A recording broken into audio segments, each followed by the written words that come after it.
to Assigned Reading, the podcast where we read feminist essays and talk about them like real humans, not professors. I'm Becky Mollenkamp, and each week, a friend and I will read a powerful piece of feminist writing and talk about it here. There's no grades, there's no pop quizzes, don't worry.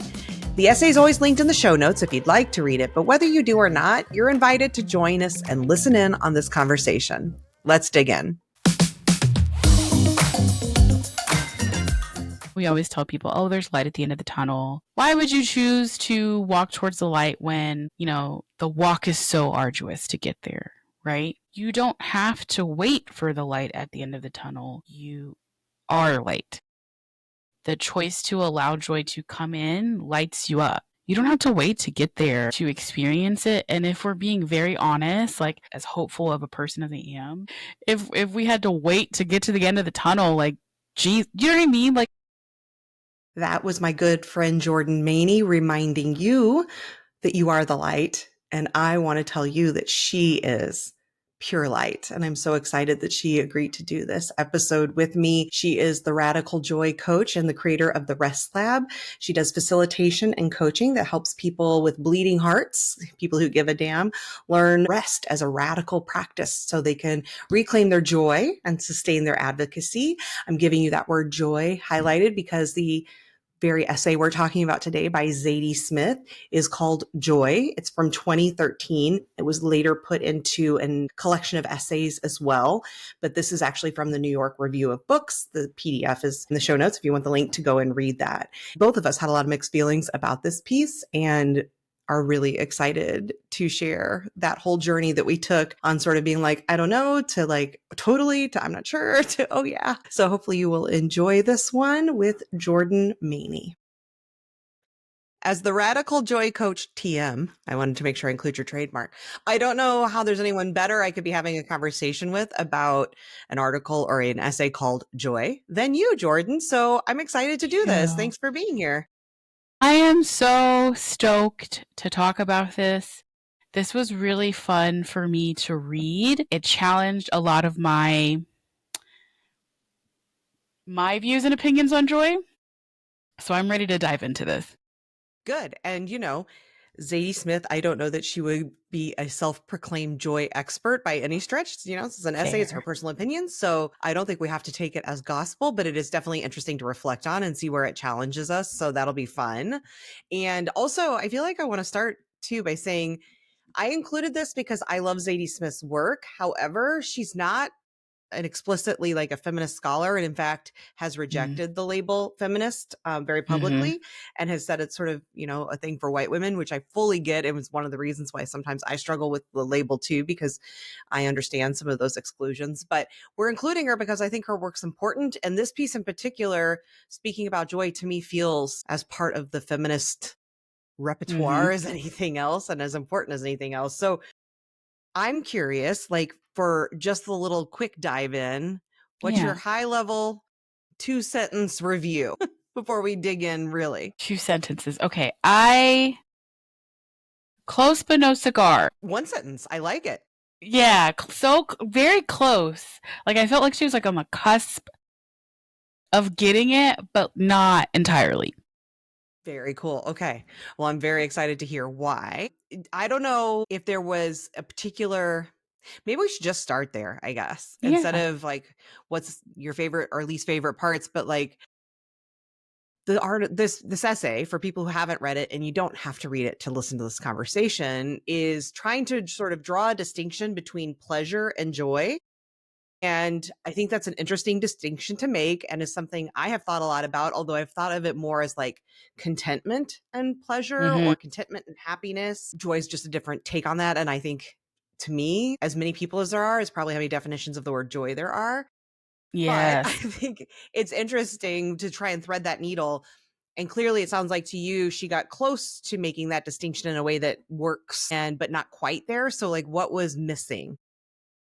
I think for me, when in the first part, I have like it written, I have the printed version out with me and like my notes because I took a lot of notes. Perfect. Just make sure you're talking to the mic.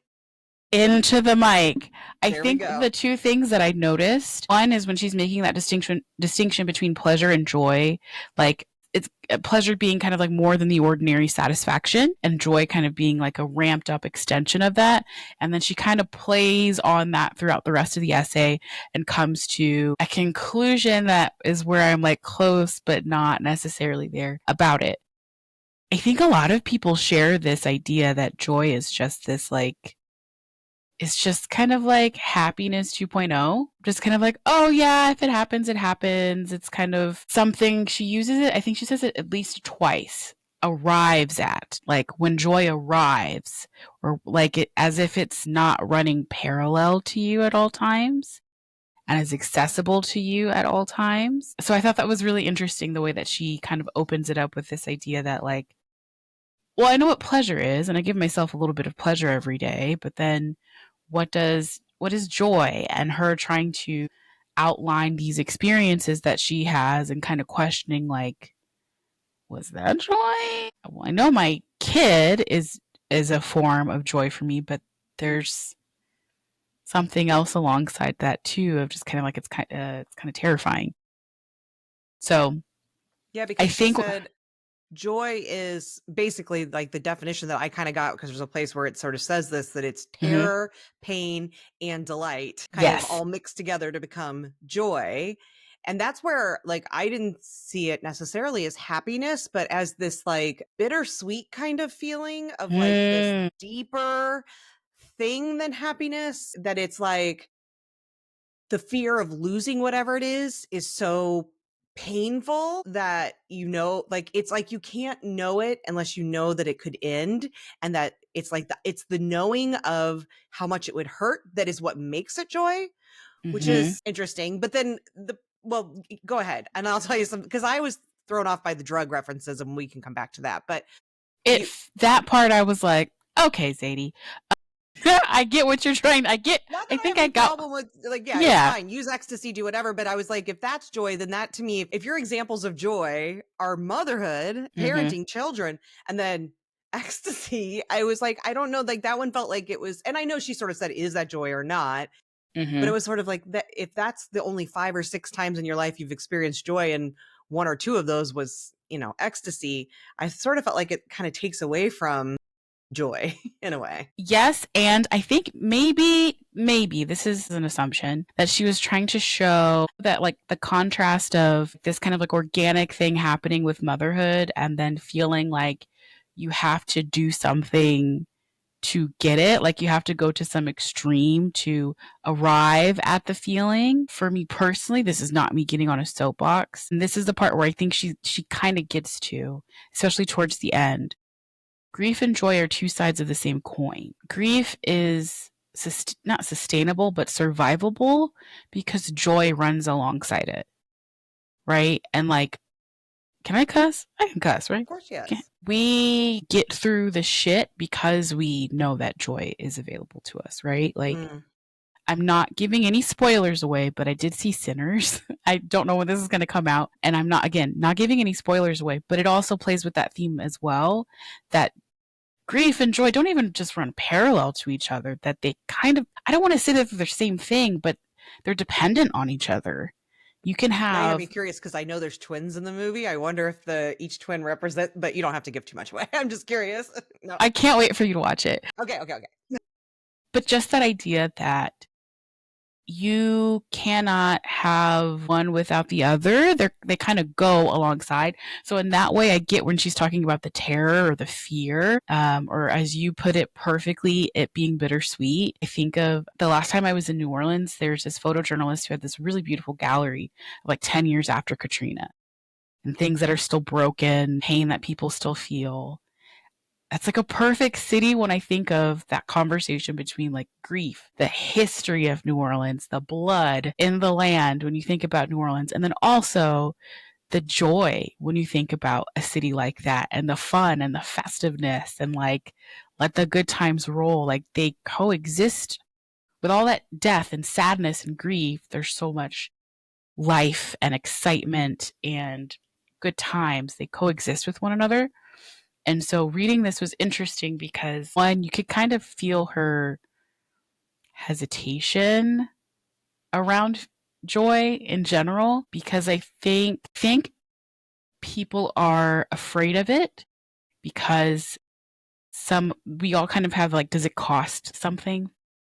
Is it going to cost us something to be in joy, to enjoy something? And then if it feels good, I'm scared I'm not going to be able to access it again, or someone's going to come take that away from me. Yeah. So I just thought that was just like an interesting kind of like, it's not necessarily like stated. She doesn't like say that, but it's kind of like an undercurrent for me that I read into of just kind of like, Sure. I'm afraid of it. Well, I mean, I think the way it concludes, and I have this because the entire last bit of it was so good, talking So about good. I wrote it it down. hurts as much as it's worth, which is the Mm-hmm. grief piece of that, right? Grief, relating it to grief, that grief hurts as much as it's worth, because you don't have grief unless there was something there that was love, right? And that's the cost of that love that we all, if we live long enough, have to pay, Yep.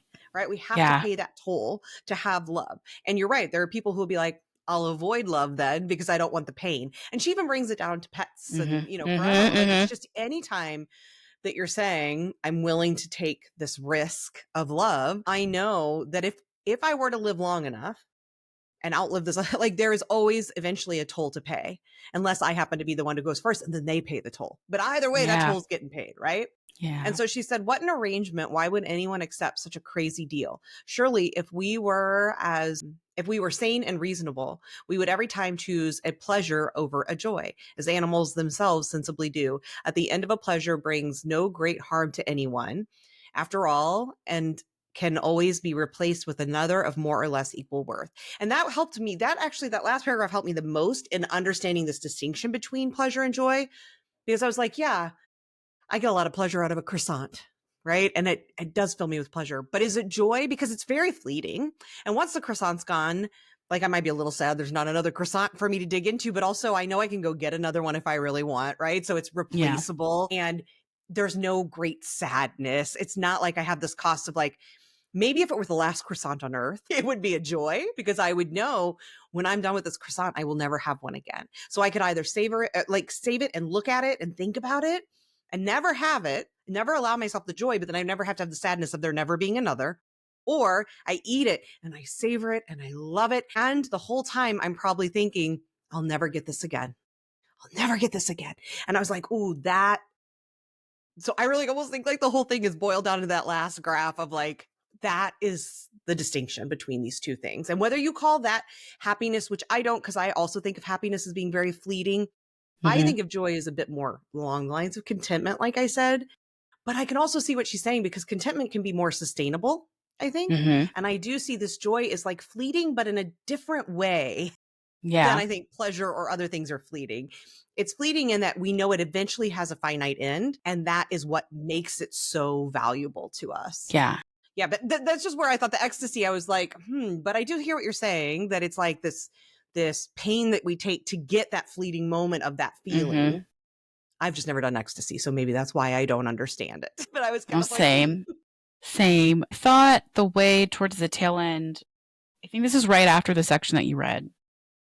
Joy is such a human madness was perfect, because I really can't think of a more human thing. Like, if you were to explain what it is to be a human to a life form that is not, I would say grief and joy. I would say joy, because you can have grief without joy. I don't think that you can have joy without grief. Like, I don't think you can, like, and if you because live that, long enough. not if you live long enough, just because I think, like what you said as well, happiness, contentment, satisfaction, like, yeah, you can have that. But joy feels like such a deeper thing Mhm. that really hits on what it means to be human, what it means to rise after falling or feeling like someone is trying to take you down. In the context of being like a Black woman and having grown up in church, like joy was always such an interesting, not an aspirational thing. And that's, I think, why reading this and just like the language around arriving at was interesting to me, because, my parents grew up in the Jim Crow South. Like, before the Voting Rights Act. Like that, they were born before that. My mom's mom was born in the unincorporated land around the plantation her grandmother was born on, right? So like if you make joy this aspirational thing, then you'll never experience it. You'll never get it. But if in the muck and mire and the pain and the despair and the grief, you can still find something that shifts you beyond the happiness, beyond the contentment, but makes you feel like I'm alive. And that doesn't mean like jumping out of a fucking plane. Like it doesn't have to be this extreme thing, right? It could be a night out with your friends where you're just like absolutely goofing and get into some ridiculous stuff for no reason, but you remind yourself of like why you're here and why you've connected with these people and why these relationships matter to you. For me, joy is something that when you really just let it in, it changes you. You leave changed. It's Yeah. not just like, so when you're talking about the croissants, I can go to a local bakery here. It's like 3 levels. If I went to H-E-B, the greatest grocery store in the world, I could get a decent croissant and it'd be good and I'd eat it and be like, yummy, and go about my day. Or I could go to Bakery Lorraine and have like a croissant and that could be like, a lovely part of my day, a little highlight. It tasted really good, right? Satisfaction. Or I could go through the process of finding like a small cafe somewhere in Paris that has been owned by a family for like over 100 years, and I could watch the handwork of them rolling out the. Do you know what I mean? Like Yes, they you, make the butter and they've got the yes, salt from the sea, and yes. and they're telling you the story, and you're taking in the sensory experience of everybody else enjoying this. Like it's one of the reasons why rest and joy are so important to me because they truly require you to be present. And like happiness, contentment, satisfaction, I don't really have to be present for those. Like they wash over you and it feels nice, right? But joy, it like gets into you. Like it touches a nerve some type of way. It changes something. Like if I went the difference between me going to HEB to get a croissant and me and that whole story, like I leave from that story changed. Like something has shifted, not to go all wicked, but something has changed within No. me. Like Yeah. something's shifted, right? Versus HEB, it's like, oh, okay, it's accessible, it's here, or not accessible, but it's like low lift, it's right there. Cool, got it. Well, I think that to me gets the part, and I feel like maybe this is the part that you have some issue with. So I'm interested to hear because she talks about that. Okay, so a great struggle that precedes joy, and there's like a struggle that precedes joy. And then that's when you know you are in joy. You have Mm-hmm. entered the emotion and you've disappeared inside of it. You've Yeah. transformed and sort of become joy, right? So she says, when you have pleasure, it's something you want to experience, but joy is something that you are. And I'm kind of hearing that a bit in what you're saying of like, if I'm at that, I'm there, it's this whole experience and I've become part of it. I'm wrapped up in it. And now it's like I am the croissant. And like this whole thing is just this thing that washes over and you become part of it and you're almost lost in it. And that to me fits what she's saying about joy. But then I heard you saying earlier, maybe I'm interested to know the part where you feel like there's like, this doesn't quite feel right. Cause it sounded like you were saying that it's that piece of the becoming something you have to like enter that didn't feel Mm-hmm. right to you. And I could be off, but No. For me, I think the illustration of like going to Paris and getting the croissant illustrates her version of like arriving at joy. Like there have to be like things to have to like fall in place for you to get there. But you might be the person who can go to HEB and get that croissant and get the joy. Like, do you? so It you're doesn't saying that you necessarily. like the idea of joy being, or that you believe joy can be more accessible, that you don't have to have that the Yeah, for pain of doing the research and making the trip and the whole thing in yeah, order to access joy. because the pain is already in the living. If we're being honest, Isn't right? that true? Do you know what I mean? Yes. Like you don't. Yes. And just like thinking of like an ancestral example, like they weren't freaking going to Paris to to get, they had beignets at home. They weren't thinking about going to Paris to go get them. Like, so I just think that is there something, I don't want to say struggle. Struggle was a word where I was like, it doesn't have to precede the joy. I'm not saying that right. There doesn't have to be a specific struggle to precede the specific joy that comes after. Struggle is already in the living. Mm-hmm. Pain is already in living. Grief is already Yeah. there. But if you can find a way to still say, like, I'm going to take this moment to just be present, and this might be my growing up churchy background, but like every Sunday, sometimes Wednesdays for Bible studies as well, you had that container and time. My dad would say this to me when he would like make the church bulletin to get printed out.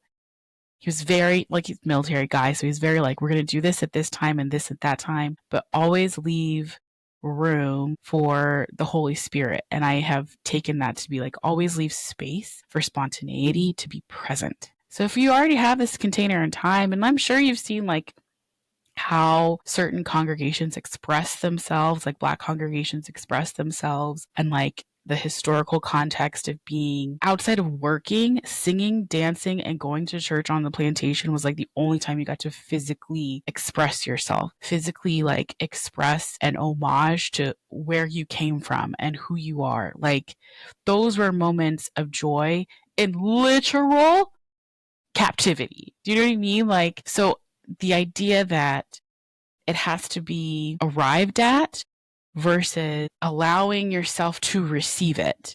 Yeah. Like preparing the space, yourself to just open yourself, joy, just open yourself to it. Hair flip.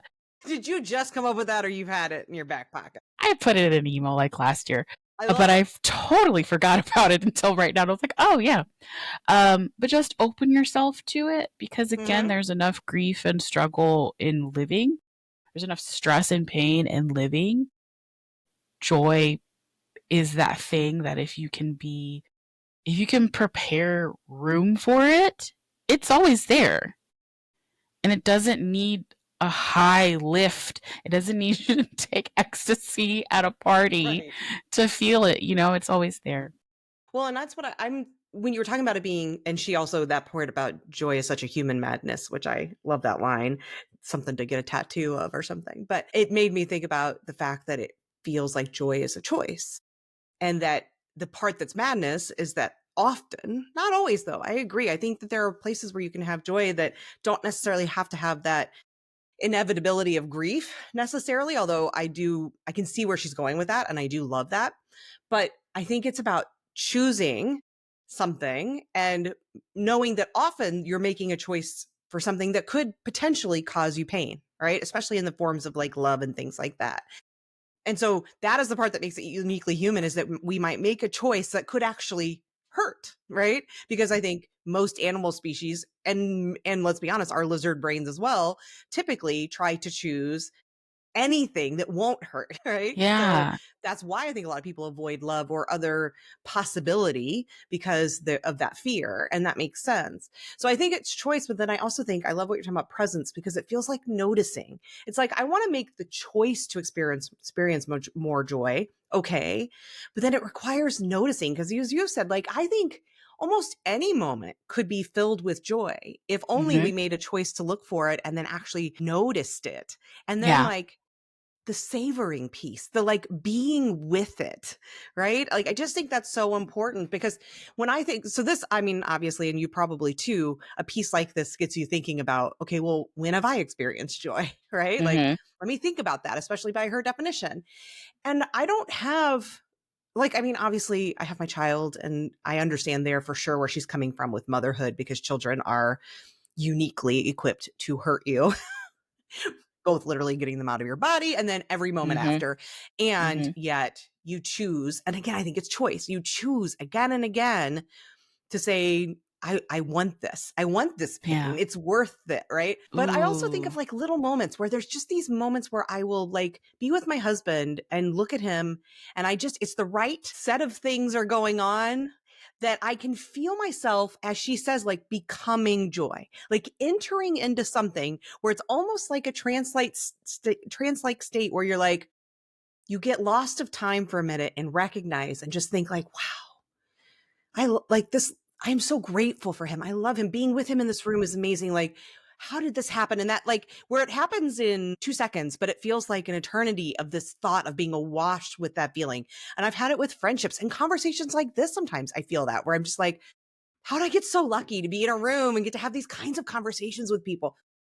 So I think sometimes it's like almost outside of your control, but I also think we could manufacture in a way more joy if we were able to be more present and like intentionally try to notice those things and get swept up in that feeling. Kind of like it's kind of like leaving a place setting at the table for joy. Hmm. You know what I mean? Like Mhm. you're not going to feel it every moment of every day, but like when that like it's so and I think that's the other thing is it's a small word, but I think we project a lot of like expectation and fear and emotion onto it. So we think joy has to be this big manufactured thing, but it's not. The moment you it's a tiny small moment where I'm sure like it felt like this like a ray of sunshine just like landed right on your husband and you're just like looking at him like, "Oh my God." You know what I mean? Like it's these tiny little cracks where the light can come through and we can remind ourselves that there is light. And I think it's one of the reasons why, not to bring up how shit it is right now, right? Like I'll it's go for just it. dark. It feels bleak. It feels scary. And most of us are just trying to get through day to day because, like, that's what we can control. That feels tangible and easy when we're not easy, but tangible and maybe easier to reckon with than like the big things that instability, evil, greed, corruption, that those things kind of like bring into it makes us question things about ourselves, our relationships, institutions, all that, right? And it's also very interesting to me because if joy is light, then the perfect place for it to be is in the dark. It's where we need it the most. It's where we need it the most, Only right? way to And find our so way out of it, right? But I will say that exactly. I've been pretty public about the fact that I had fallen into a pretty good depression at the beginning of this year, coinciding with the inauguration.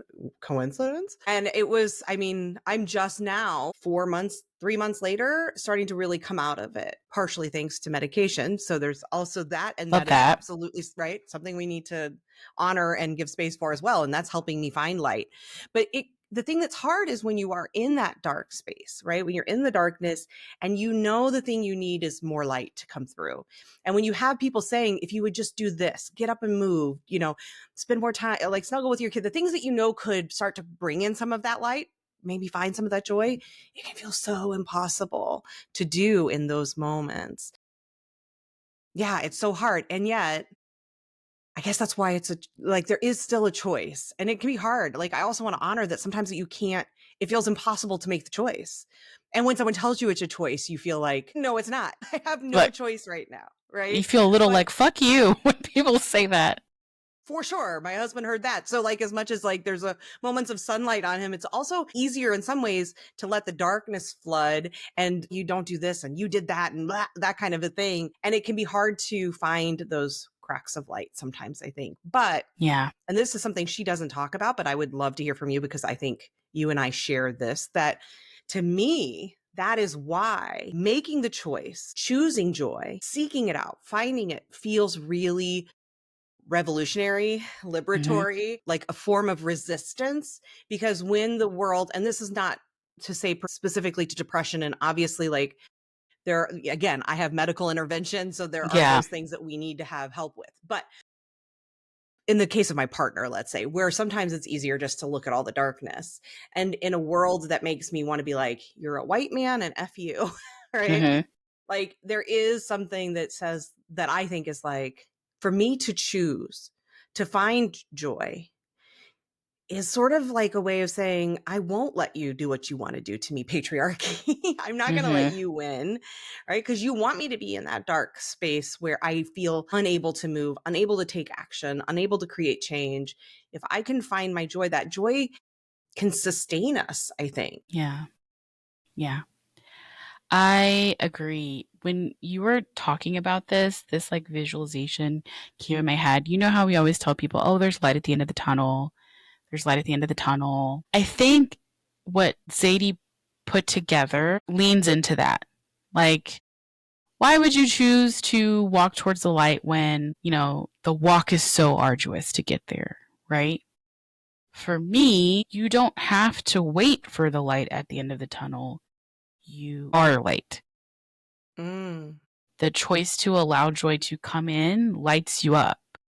You don't have to wait to get there to experience it. And if we're being very honest, like optimistic as I am, as hopeful of a person as I am, like I just think it's just ancestral. Like if we had to wait to get to the end of the tunnel, like geez, you know what I mean? Like you Yeah. gotta make light where you can.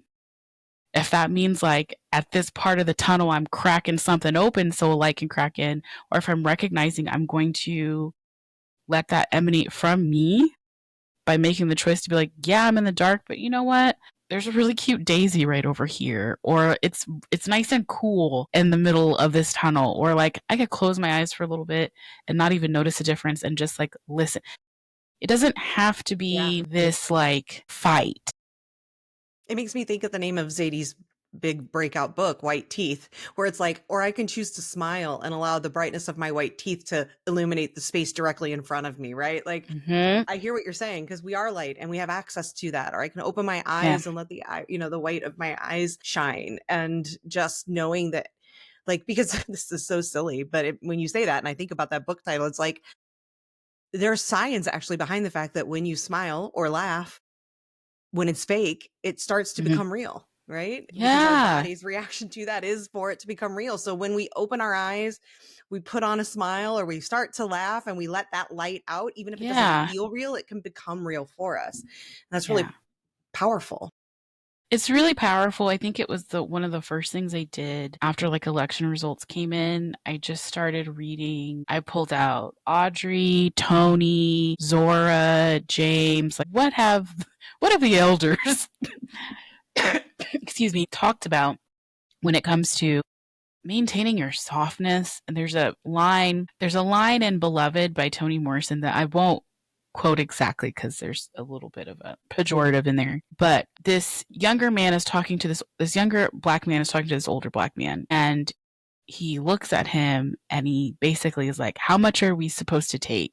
Like, how much are we supposed to take? And it's after a particularly brutal passage about something that the younger black man experienced, like truly horrific. And he's looking to this older black man, like, how much are we supposed to take? Because I'm already at my limit. I don't think I have space for more. And he responds, all that you can. And it's just, I remember there's so many times reading that book, I was like, I got to put this down and go outside for a little bit. But if I had to wait or give myself permission to experience joy, because like, oh, I gotta get through this like struggle first and then I can, and then I can. If you make it conditional, you'll never experience it. And so like shifting into thinking like it is accessible, it is running parallel to me at all times. It doesn't have to be this big undertaking. It does not have to be a struggle to access it. There is enough grief and pain and shit in life already, but I can make the choice to make room for it. I can make the choice today to like let myself be present with the idea of it, even if I don't feel it. I think that there's something there that feels very like magical, low key to me, um, around what it means to embody joy.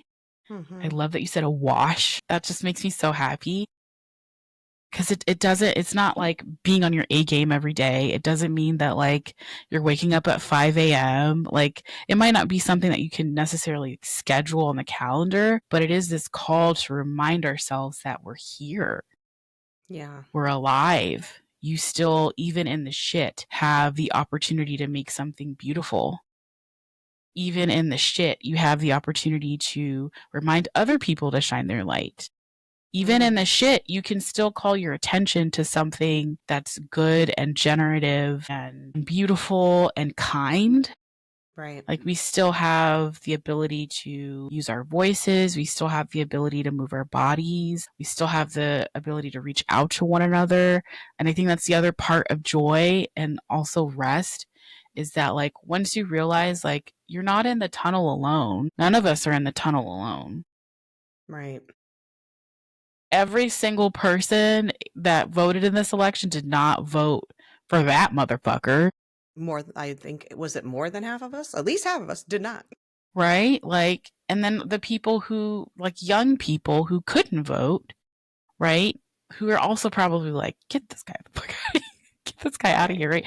So, like, we're not alone in this. We're not alone in the tunnel. And the tunnel, we don't have to think of the tunnel as this like horrible, bad place. Like, the good, the joy, the happiness, even the satisfaction and contentment, they don't have to be conditions of a struggle. They help us fight. They're accessible to us right now. So reading this was really fun and kind of like a challenge for me because I read it 3 times.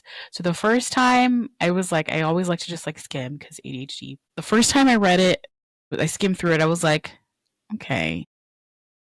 Then the second time I like read it, and I just remember feeling this like, no, like, especially when she got to the ecstasy part, because I was like, no, you're missing it. No, you're missing it. No, you're missing it. Like, you don't have to, you don't have to go outside yourself, right? To make these things happen. And I know I gave the illustration of like, okay, the different croissants, but like, that's just a change in environment. That doesn't mean you have to get on a plane to go somewhere, right? That could be in your town or city. That could be in your backyard. That could be taking a moment to put your hands in the dirt to garden for a little bit. Like they're just tiny choices and small moments that like when you're swimming, it's just coming up for air and filling your lungs for a little bit so that you can keep going. Yeah. And so the third time I read it, I appreciated that it felt to me close but no cigar, kind of incomplete. Of like towards the end when she says it doesn't fit with the everyday. The thing no one ever tells you about joy is that it has very little real pleasure in it. And yet, if it hadn't happened at all, at least once, how would we live? Right? Like we need it. It keeps us going. It has kept And is it living everybody if you don't ever allow for it? right. That's not That's living. Yeah. It's Because that makes me think of those times we've talked surviving. about that choice of people who I don't want to love because I don't want to be hurt. I don't want to take that risk because I'm afraid that I might, just things like putting myself out there and using my voice and stepping onto that stage or whatever, all of the fear that keeps us from doing it. And yes, we avoided that, the potential for the grief, the sadness, the hurt, the pain. And yet, were we living? Right? Is that living? Is it living to just avoid, to stay away from the things that might hurt us? No. And so I'm with you. I read it twice. And the first time I read it, I was like, oh, what was this thing we chose to read? Uh-oh. But then the second time, I skipped all the ecstasy part. I skipped the drug Mm-hmm. stuff because, and I also, Katie, if you're listening, because I'm sure you are, I have personal stuff around that too, because my brother died of a heroin overdose. I'm not a big drug user.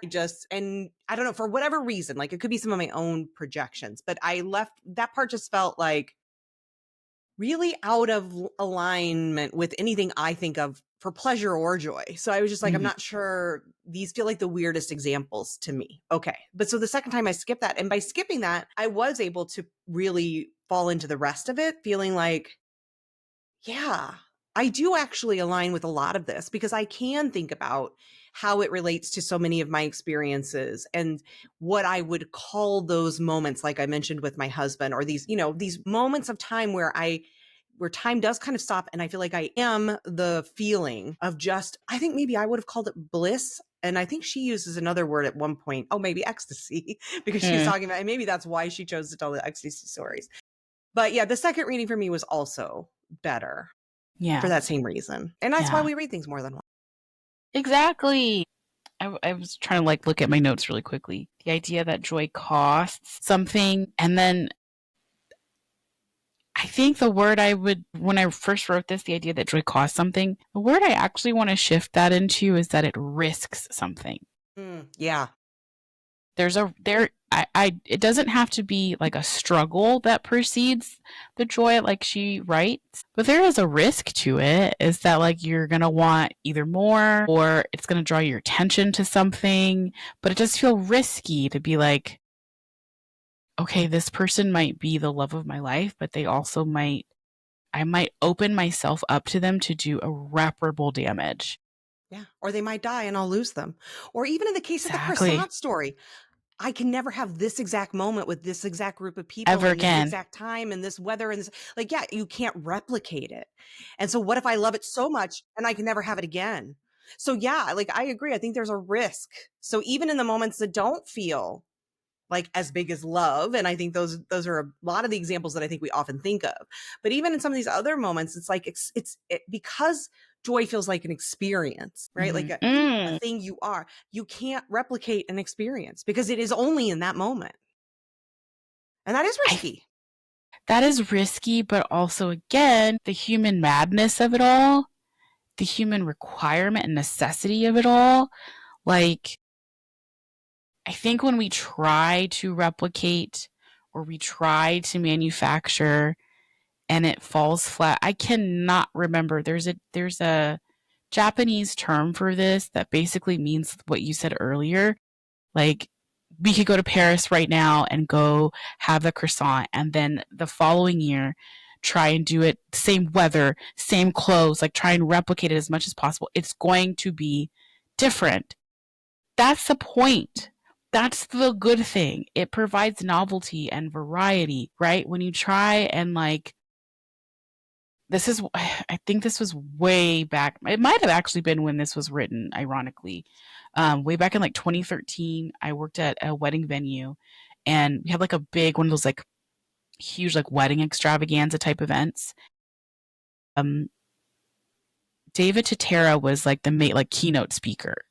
And this was at the height of like one of his main shows. So everybody was like, "Oh my God, David!"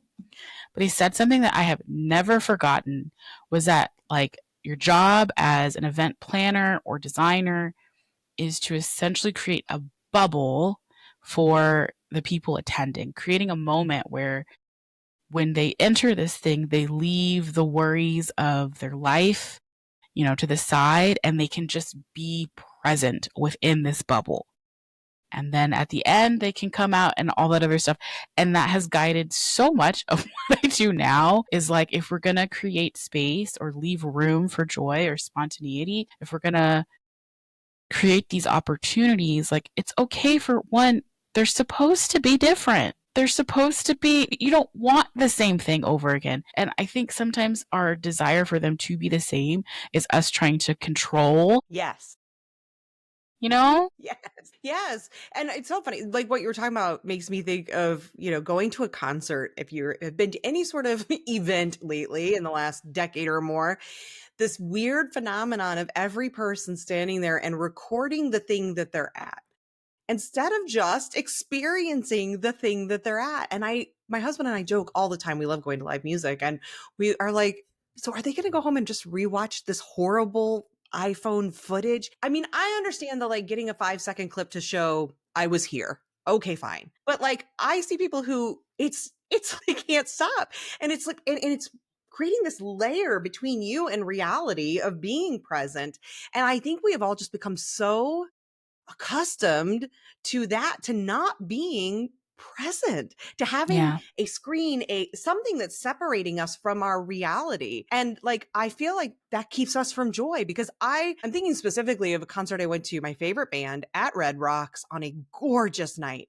The weather was perfect. I was there with my partner.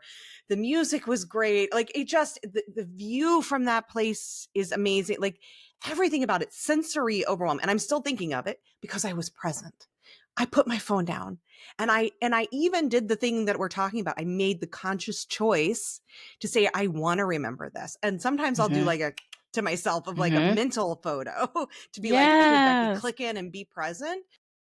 But I saw so many people there that were just like on their phone the whole time recording the thing. And I thought, gosh, like be with this moment. Be with us. Yeah. And I don't know. It's just because it is that choice. And I feel like it's like they're wanting to replicate, like, because it is so magical, right? I want to be able to hold on to some piece of this and somehow capture it again later, even if it's just watching it, and maybe that'll help me relive it. And maybe it does to some degree, but it's lightning in a bottle. You can't recapture it.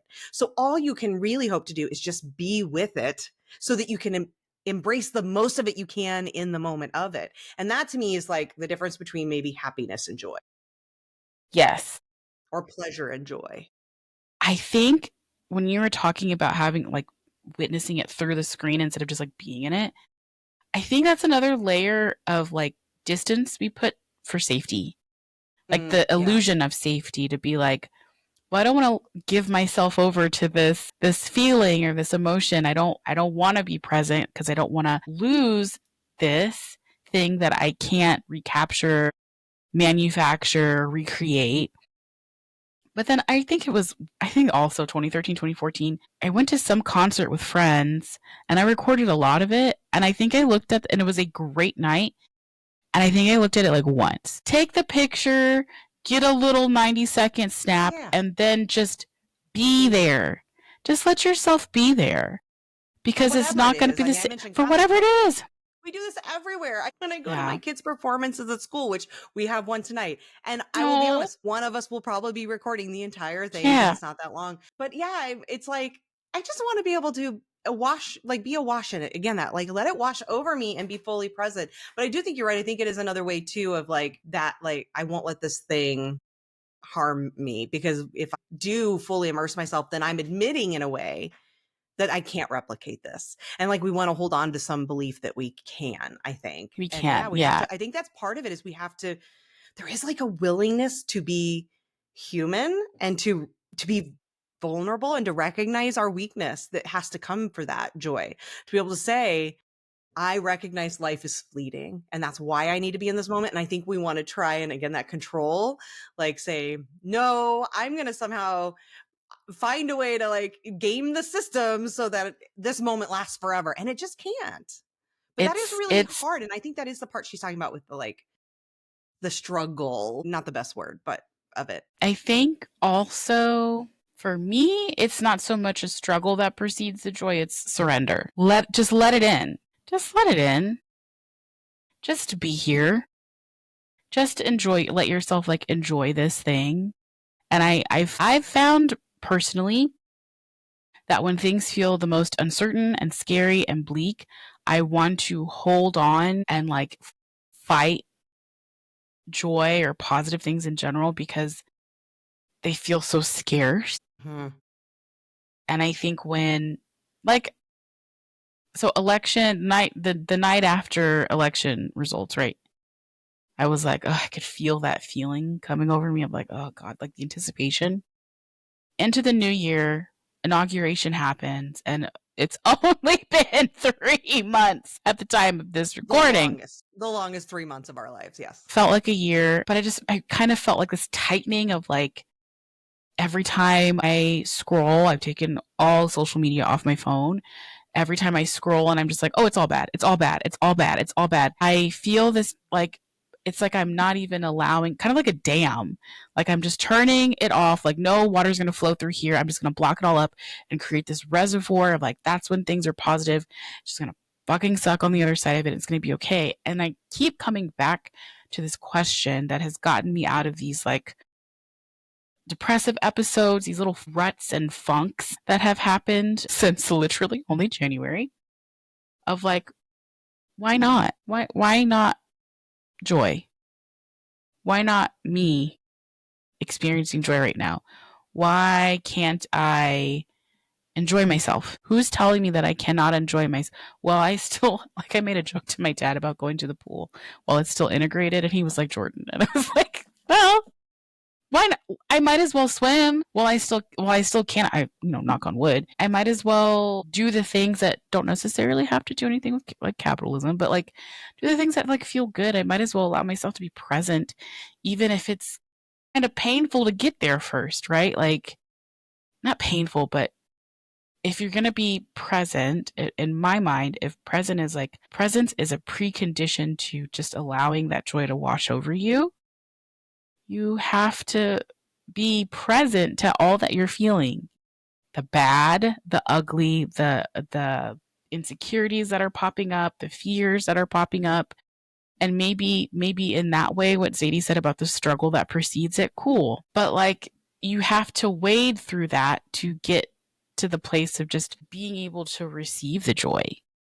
And if we're so afraid of that point and that part, right, of like, if you want to have a healthy long-term partnership with someone, you're going to have some really difficult, uncomfortable conversations.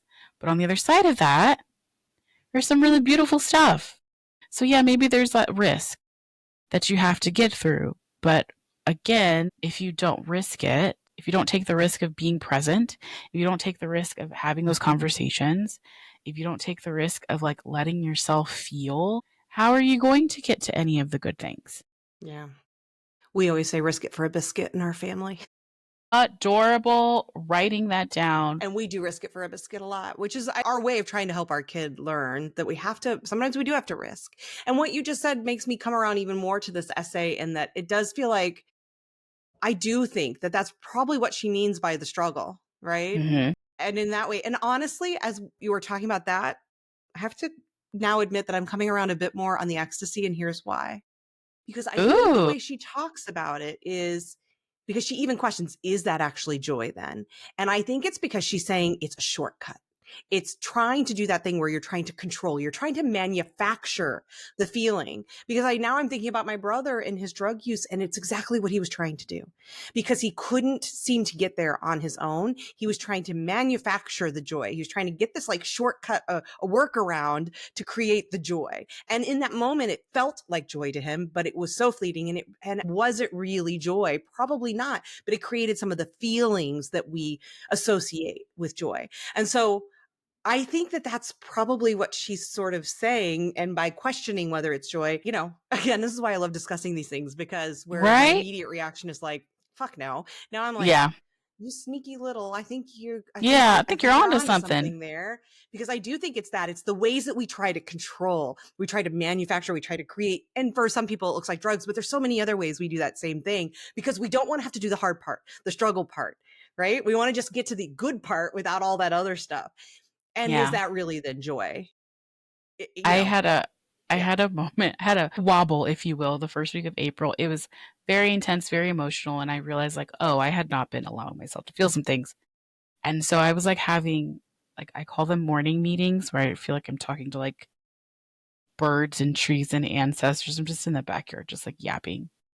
But I was like, "Hey y'all, next time maybe we can get to the breakthrough without the breakdown." Like that would be nice, right? But here you talk about it, it's like I wrote it down, mimicking joy's conditions. When you're talking about the manufacturing, the risk is part of it. You It got to get in the is. water. You got to cross the river if you want to get to the other side, right? Like you got to get in the water. You got to risk it.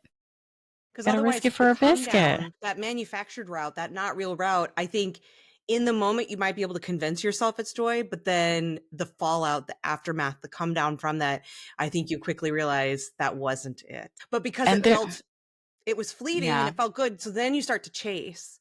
And that's not the solution. So I feel like what she's saying is the solution isn't that. It's not trying to manufacture it. It's not trying to railroad around it. It's like, it's learning that you have to be willing to accept the muck for the Mm-hmm. payoff, and Mm-hmm. that is life. And that's that uniquely human madness. So Yeah. yeah, I love it. I love that. I I love think this yeah, discussion. right? This is right. I think that point is getting back to the human madness of it is the perfect way to conclude it because it is.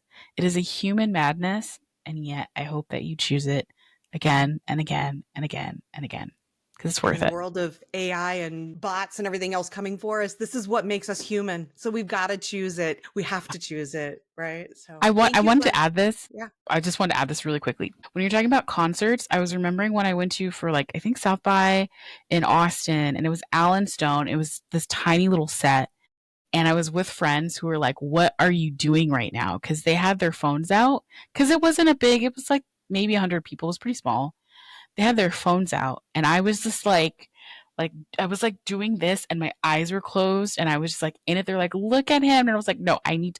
I'm just like letting this come over me. I'm trying to soak in everything that I'm hearing. Like, let me just have this moment, right? And I just but I think about that, and I'm just like, oh, I don't think about it like, oh man, I wish I could replicate it again at a different concert.